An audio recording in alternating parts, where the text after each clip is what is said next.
Tree भी बना सकते हैं, जैसे इस प्रकार का ट्री आप बना दीजिए।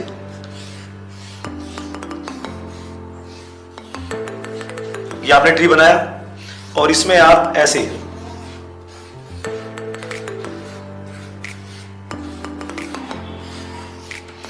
1 2 3 4 5 6 7 ऐसे आप इसके बारे में लिख सकते हैं। जैसे ये प्रबंध की विशेषता है कि तो यहां आपने लिख दिया प्रबंध की विशेषता।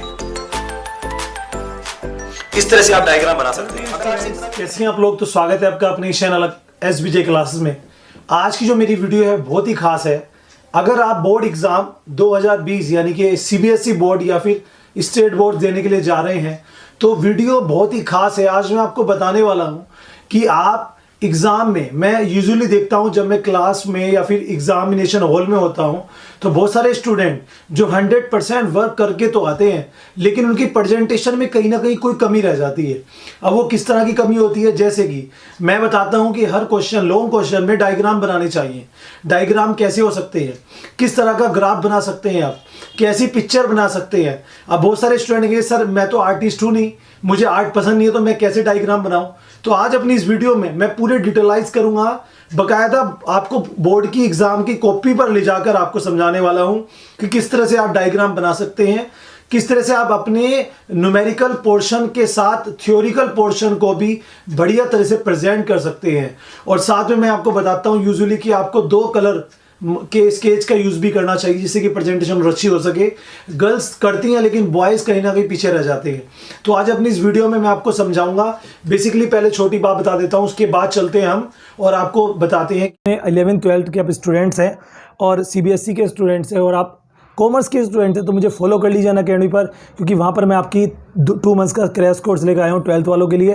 BST के रिगार्डिंग 2 महीने में कंप्लीट BST कराने वाला हूँ with different type of logics, different type of tricks. तो मैं चाहता हूँ आप सभी मुझे वहाँ पर फॉलो जरूर कीजिएगा।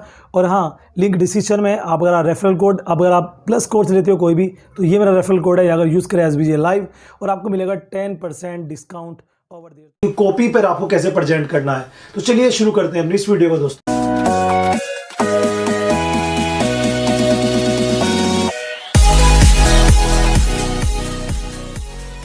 तो गाइस, मार्शल गौर भारद्वाज और मैं एक लेक्चरर हूं कॉमर्स सब्जेक्ट्स का, जो अपने स्टूडेंट्स को टीच करता हूं एक इंटर कॉलेज में एज ए लेक्चरर। और मैं आपको बताना चाहता हूं कि बोर्ड एग्जाम, चाहे वो स्टेट बोर्ड हो चाहे वो CBSE बोर्ड हो, वहां पर प्रेजेंटेशन का बहुत बड़ा रोल रहता है। हम जो यूजुअली ये सोचते हैं कि 3 घंटे में हमारा क्वेश्चन पेपर ही सोल्व हो जाए तो काफ़ी है। अपने घर पर अब जो तैयारी करेंगे उसमें इन डायग्राम्स का भी रोल अपना लीजिए और मेरा विश्वास है 10 से 15 नंबर आपके हर पेपर में एक्स्ट्रा बनेंगे। कम से कम 5 to 10 मार्क्स तो एक्स्ट्रा बनेंगे ही बनेंगे। तो प्लीज़ वीडियो को आगे तक देखिएगा। अगर आप एग्जाम देने वाले हैं, चाहे आप ग्रेजुएशन का एग्जाम दे रहे हैं, वीडियो आपके लिए। हम क्या करते हैं, हम क्वेश्चन नंबर कुछ भी लिख देते हैं। जैसे आपने यहाँ पे क्वेश्चन नंबर मैंने देखा है, यहाँ पे लिख देते हैं क्वेश्चन नंबर 5, आंसर करना शुरू। ये रॉन्ग है। ये आप लिख देते हैं Q5, ये भी गलत है। ऐसा बिल्कुल नहीं करना है दोस्तों। आपको एक चीज भली बात ध्यान रखनी है कि आपको जो क्वेश्चन नंबर लिखना है या तो आप यहां पर लिखें, जैसे मैं लिख रहा हूं QUES नंबर 5, ऐसे रखें आप। जो आपके एग्जामिनर है कॉपी चेक करने वाले, उन्हें दिखाई नहीं देता, ऐसा सोच लीजिए। उनकी नजर अगर यहां नहीं गई और उन्होंने आपका क्वेश्चन को, 2 क्वेश्चन को एक ही समझ लिया तो आपके मार्क्स काट देंगे दोस्तों। आपको क्वेश्चन नंबर या तो ऊपर डालना है और अगर आप साइड में डाल रहे हैं तो बकायदा पूरा लिखिए क्वेश्चन नंबर 5, ऐसे करिए। Clear guys? फर्स्ट थिंग, आपको क्वेश्चन नंबर सेंटर में डालना है और यहां डालना है। क्वेश्चन नहीं उतारना है, केवल नंबर डाल लीजिए। जैसे 5th के 5 पार्ट्स हैं तो पूरे पार्ट्स को आप बकायदा ऐसे लिखेंगे बिल्कुल तसल्ली से। इसके बाद मैं बात करता हूं कि आपको सॉल्यूशन कैसे करना है। सपोज आपका वेरी शॉर्ट क्वेश्चंस हैं और आपने पहले पन्ना लिया है वेरी शॉर्ट्स के लिए, तो 5 क्वेश्चन ही आराम से आ जाएंगे। तो 5 क्वेश्चन आप यहां पे कर दीजिए। After every question you have done, her question के बाद आपको लाइन जरूर खींचनी है। जैसे आपका एक क्वेश्चन खत्म हो गया तो आप यहां लाइन जरूर खींचते हैं दोस्तों। आपका दूसरा क्वेश्चन यहां खत्म हुआ तो आप लाइन जरूर खींचते हैं। हम क्या करते हैं, हम क्वेश्चन कर लेते हैं और उसके बाद लाइन नहीं खींचते। हमारा सबसे वीक पॉइंट रहता है। आप लाइन जरूर खींचे दोस्तों, इसके बिना आपकी बिल्कुल भी अच्छा नहीं बन पाएगी, एग्जामिनर पर अच्छा इंपैक्ट नहीं पड़ेगा। आप हर क्वेश्चन के बाद लाइन जरूर खींचें और क्वेश्चन नंबर बीच में लिखें। First thing. सेकंड थिंग, आप ध्यान रखें कि हमें कोई भी, ये तो हुआ शॉर्ट क्वेश्चन की बात। अगर मैं बात करूं लॉन्ग क्वेश्चंस की, और लॉन्ग क्वेश्चन में फिर से वही, आपने पहले लाइन खींच ली और आपने इधर भी एक लाइन खींची और आपने यहां पर ऊपर हेडिंग डाल दिया शॉर्ट क्वेश्चंस। चलिए, और आपने यहां लिख दिया क्वेश्चन नंबर 5 फर्स्ट, ऐसे आपने लिख दिया और यहां लिख रहे हैं आप आंसर, ये ऐसे बना दिया। Clear guys? तो देख रहे हैं अलग ही नजर आ रहा है, हाईलाइट हो रहा है।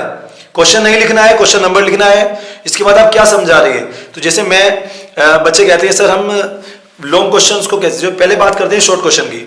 शॉर्ट क्वेश्चन जब आप कर रहे हैं तो बिल्कुल जैसे आपने शॉर्ट क्वेश्चन यहां से करना स्टार्ट किया, हेडिंग वेडिंग लिखे, आपने एक पन्ना भर दिया, तो आप सेकंड जो पेज लिखने वाले हैं वो ऐसा नहीं कि आपका यहां खत्म हो गया, सेकंड पेज को सेकंड यहां तक ही लाएं। या तो आप लॉन्ग क्वेश्चंस को एक पेज पर ही फिनिश कर दीजिए। अगर आपने सेकंड पेज यूज कर लिया तो दोस्तों थ्योरिकल पोर्शन की मैं बात कर रहा हूं, आप उसे नीचे तक लाएं। अब आप ये कहेंगे सर मेरे को तो इतना ही आता है कि मेरा क्वेश्चन यहीं पे फिनिश हो जाएगा, तो मैं नीचे क्या लिखूंगा? आप कंक्लूजन लिख सकते हैं, निष्कर्ष लिख सकते हैं, लेकिन अपने क्वेश्चन को नीचे तक लाइए। कभी कभार क्या होता है, ऐसी लॉन्ग क्वेश्चन में मैं कहूंगा, सपोज आपने लॉन्ग क्वेश्चन करना स्टार्ट किया, एक पेज आपने ये फिल किया, एक पेज आपने ये फिल किया, फिर एक पेज आपने ये फिल किया, फिर आपका ये पेज आ गया और आपने क्वेश्चन यहां पे लाके खत्म कर दिया। बिल्कुल रॉन्ग है, ये बिल्कुल रॉन्ग है।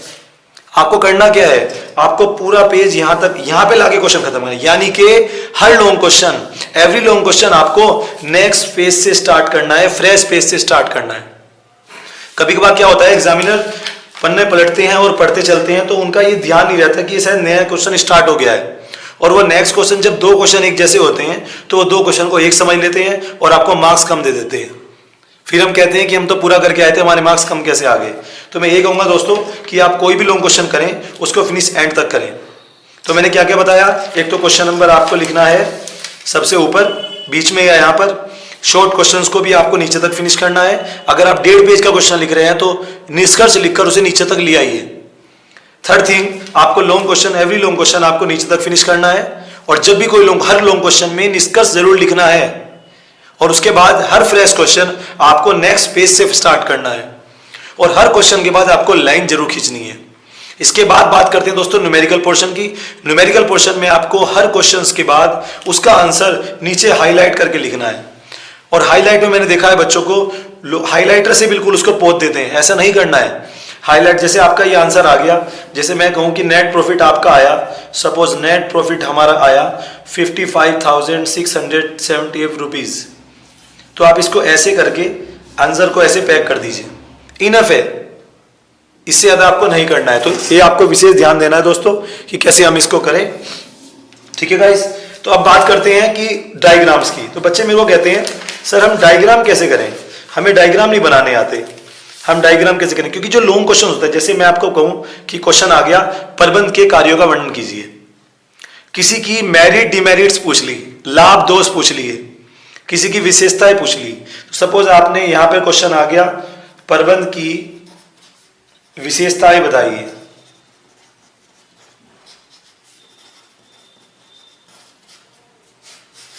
आप क्या करने वाले हैं? आप यहां कई प्रकार से डायग्राम बना सकते हैं। एक, आप यहां पे लिख दें विशेषताएं, और आप इस तरह से अलग अलग पार्ट बांट दें। क्लियर? और यहां पे आप अलग अलग लिख सकते हैं। अगर इसके भी आप एलिमेंट अलग अलग हैं तो आप इसके भी एलिमेंट को ऐसे वर्णित कर सकते हैं। एक तो ये तरीका होता है। एक तरीका होता है कि आप डायग्राम्स को कैसे बना सकते हैं, आप एक पिलर बना सकते हैं एज लाइक दिस। आपने एक पिलर ऐसे बना लिया और इस पिलर को आप अलग अलग रूप में ऐसे निकाल देते हैं, और इस पिलर में आप इस तरह से बोर्ड बना दीजिए अलग अलग, और इस तरह से आप इसमें भी लिख सकते हैं, इसके बारे में समझ सकते हैं। तो इस तरह से भी आप एक और बना सकते हैं। ठीक है गाइस? इसमें आप अलग अलग नाम, जो भी आपको विशेषता बता, ये डायग्राम बता रहा हूं मैं आपको, ऐसे कर सकते हैं। इसके अलावा एक और पैटर्न होता है, आप एक ट्री भी बना सकते हैं, जैसे इस प्रकार का ट्री आप बना दीजिए।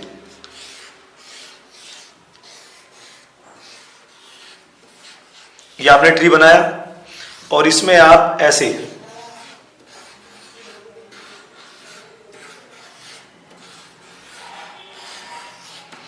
1 2 3 4 5 6 7 ऐसे आप इसके बारे में लिख सकते हैं। जैसे ये प्रबंध की विशेषता है कि तो यहां आपने लिख दिया प्रबंध की विशेषता। इस तरह से आप डायग्राम बना सकते हैं। अगर आपसे इतना भी नहीं आता तो बहुत सिंपल है, आप साइड में एक लाइन खींचे और फर्स्ट नेम लिखे, या फिर आप एक काम कर सकते हैं, जैसे आप थ्योरी लिख रहे हैं तो आप एक बॉक्स यहां बना दें और यहां लिख दें प्रबंध की विशेषताएं।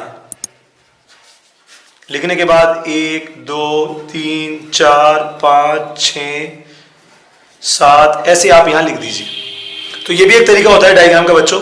कैसे भी आप चाहें तो अपने डायग्राम जरूर बनाइए। आप सोचिए आप लॉन्ग क्वेश्चन लिखना चाहते हैं, एक पेज पर तो आपका डायग्राम ही आ जाएगा, नेक्स्ट पेज पर आप बहुत सारा लिख सकते हैं। अच्छा एक परफॉर्मेंस अपनी